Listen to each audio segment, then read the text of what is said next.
everything starts and finishes with the Supervision.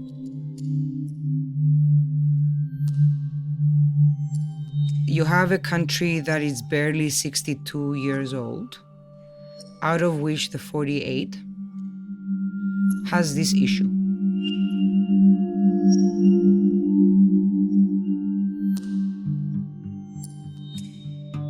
My name is Andrea Solomonides. I was born in Athens, raised in Limassol. I would say I'm a musician at heart and by trade also. I found a musician that found politics and eventually found business and startups, and trying to kind of combine the best of all three to, be useful and helpful for my country. What Cyprus means to me is a small rock that contains pretty much all the people that I love in my life. Family, friends, and it's the love for these people that eventually spills over as the love of the space and the place. My two grandparents are both from a village called Zodia, and it's a village in the occupied district of Nicosia. And up till the time that the war happened, they were happily living in their village, doing their stuff. Thursday morning, a week ago, tanks of the Turkish army on the outskirts of Famagusta are about to complete their victory in Cyprus. The Geneva peace talks have collapsed. My grandparents had run away to the mountains, and initially they thought it was going to be for, a couple of days turned into months, and then they bounced around between places, and after a while, which was some years actually, they headed as close to home as they could, which was the capital, Nicosia. And the city by then had been split by a wall with checkpoints and barbed wire. And it's a border that runs right through the middle of the city, and it splits the entire city and the island. And it's still there today, dividing Cyprus in two.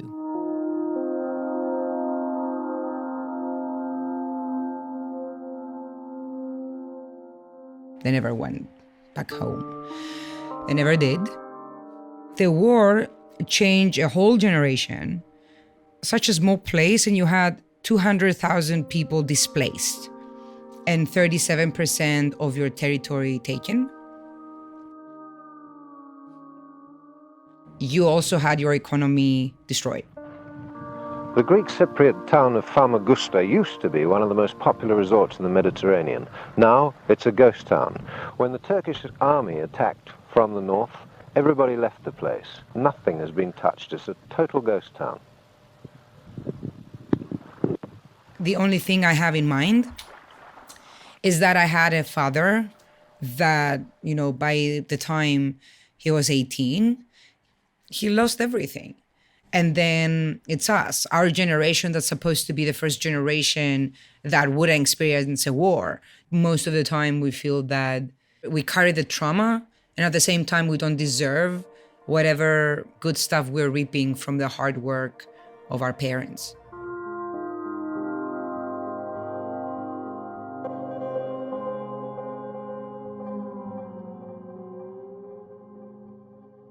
Families like mine, we still think of ourselves as refugees.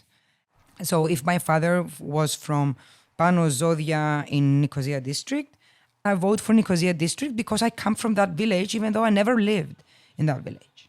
So it's weird and unique in a way that I'm not sure that it ever contributes in healing from this. It becomes part of your identity because that's what you were told. And you would identify as a refugee. As a kid, you would say, oh, my father is a refugee. We lost our home. And you would say, we lost our home, as if you were there. By 20, I would be very critical about how the Turks were. And now mid-30s, by understanding foreign policy and everything, how the world works and all of that, I would say that everybody's at fault and the circumstances suck. Everybody wants to go back to their roots because his parents are there. It's the house you grew up. And once that is gone, it's not a home anymore. And was your grandfather somebody who would reflect, like circle back to his lost home a lot? Every day. He died in 2020, and since 2016, he was diagnosed with Alzheimer's that progressed really rapidly. And I think that deep down, I was slightly happy about it. I remember that I asked my grandma, did he forget about the invasion? And she said yes. And I was like, so I'm happy. Yeah, because maybe even for some days or a week, months, doesn't matter how long he forgot about it, it means that maybe the pain, went away. Because for him, it never did. Sorry. It's okay. So between the invasion of 1974 up until 2003, the border was firmly closed. You had the Greek part, you had the Turkish part, you had the buffer zone, essentially just a winding strip of dusty land with a few trees and empty outhouses, and nobody was crossing.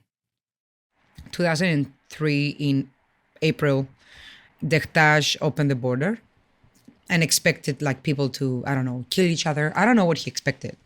But what the cameras got and, what people experience is the generation of my grandpa and even older, meeting at the border and hugging and crying and saying, dude, I missed you.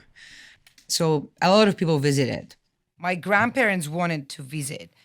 They had a lovely farmhouse in the outskirts of the village, but I didn't want to go back. I didn't want to go see other people living in something that was rightfully ours. I cracked because my grandpa asked me. It was summer 2003, so I was still not 18. He told me, there is a chance that I don't get to take you there in a free country. But right now, at this moment, I have the chance to at least show you. So we all went.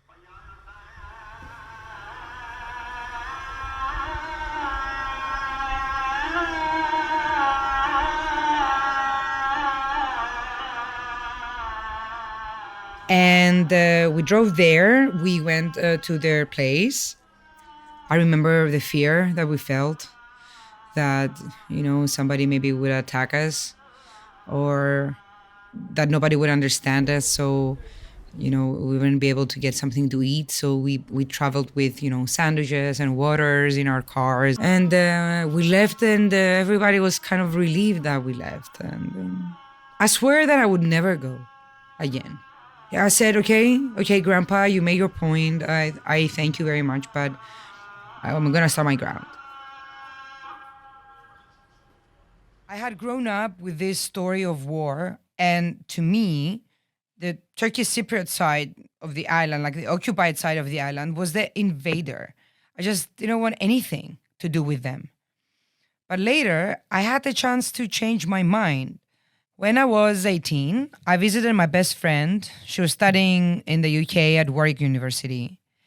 And up there, it was the first time I really interacted with Turkish Cypriots my own age.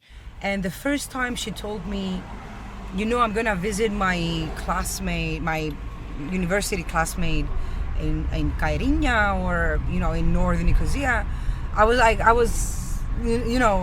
felt so helpless. I felt, that I was betrayed. I mean, I really did. And that's when the first time that she told me, hey, that they're refugees as well, just in the opposite direction. So don't take it up with them. Take it up with the system that, it's putting us in this situation where, we are so like-minded. We like the same stuff. We grew up in the same island, but we are just divided as they are. If you had given the opportunity to the people, they would collaborate, they would speak the same language, they would do stuff together. Nobody's here wishing that they're in the Maldives. They're here and they want to be here, and they're next to a cold war zone, but it's still a war zone. And they keep being here and creating here because they love it. They don't want to go. Why would they want to go? The other side, I mean. And even the Epiki, which are the people that Turkey brought here to occupy the area, it's been 48 years. They belong here. Their kids and grandkids were born here. They know none other country. How can you get them out? Why would you get them out? They love it. They love the country. In 2004, we had a referendum before we entered European Union, whether we would like to be reunited or not. The terms were not perfect, but it was the best that we had back then, probably. There was a lot of propaganda by the people that wanted to say no. So the propaganda would say, if the borders open, we're going to lose our tourism to the north. If we reunite, we, the South, are going to have to give more taxes to rebuild the other side. 99% of the things they were saying were not true. They were like blunt lies. Back then, people didn't get it. They didn't get it. I supported yes. But most Greek Cypriots, they overwhelmingly voted against reunification. 75% of them. Turkish Cypriots did want to be reunited, so 65% of them voted yes. But as an island, the people had spoken. I don't know how we will ever solve this. I do know that, the younger the kids collaborate and they get to do stuff together. They don't care about the politics. I know that I've seen it. I've trained kids in entrepreneurship that they became friends in a weekend. And I'm like, I know in my heart, I know that it will be tough at first, but it will eventually be okay.